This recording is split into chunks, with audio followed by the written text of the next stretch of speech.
So imagine we have some light waves that are coming in through the slits.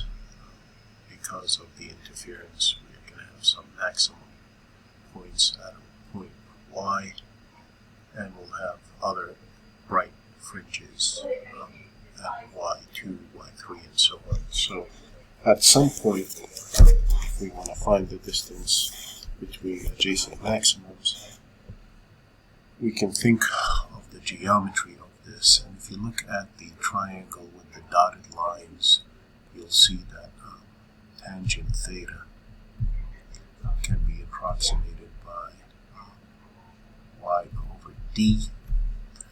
And because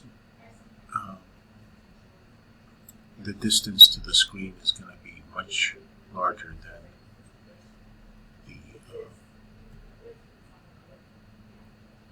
y value, this is going to be very close to being theta. And we can say then that theta sub m would be almost equal to y sub m, the mth fringe, bright fringe, over d. And from the interference equation we have d sine theta equals m lambda, and again for small enough, this would be d theta equals m lambda, or theta equaling m lambda over d.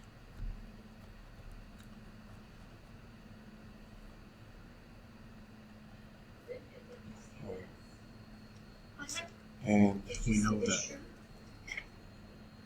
theta we already approximated as y over d, so y over capital D then would be equal to m lambda over little d, which means now that the mth fringe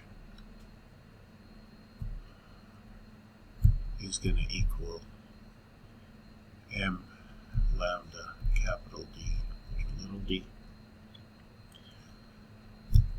And if the mth fringe is m lambda d over d, then the one right after this would be m y sub m plus 1, m plus 1 lambda d over little d.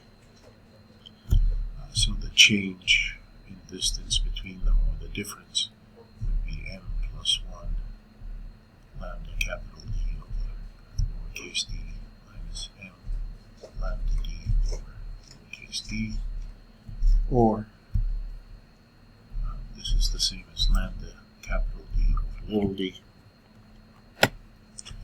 which means that delta y is going to equal 546 10 to the minus 9 meters plus lambda. The distance is 55 centimeters, and the distance between the slits is 0.12 10 to the minus 3 meters. So the chain difference between two consecutive bright fringes is going to be 2.5 times 10 to the minus 3 meters, or 2.5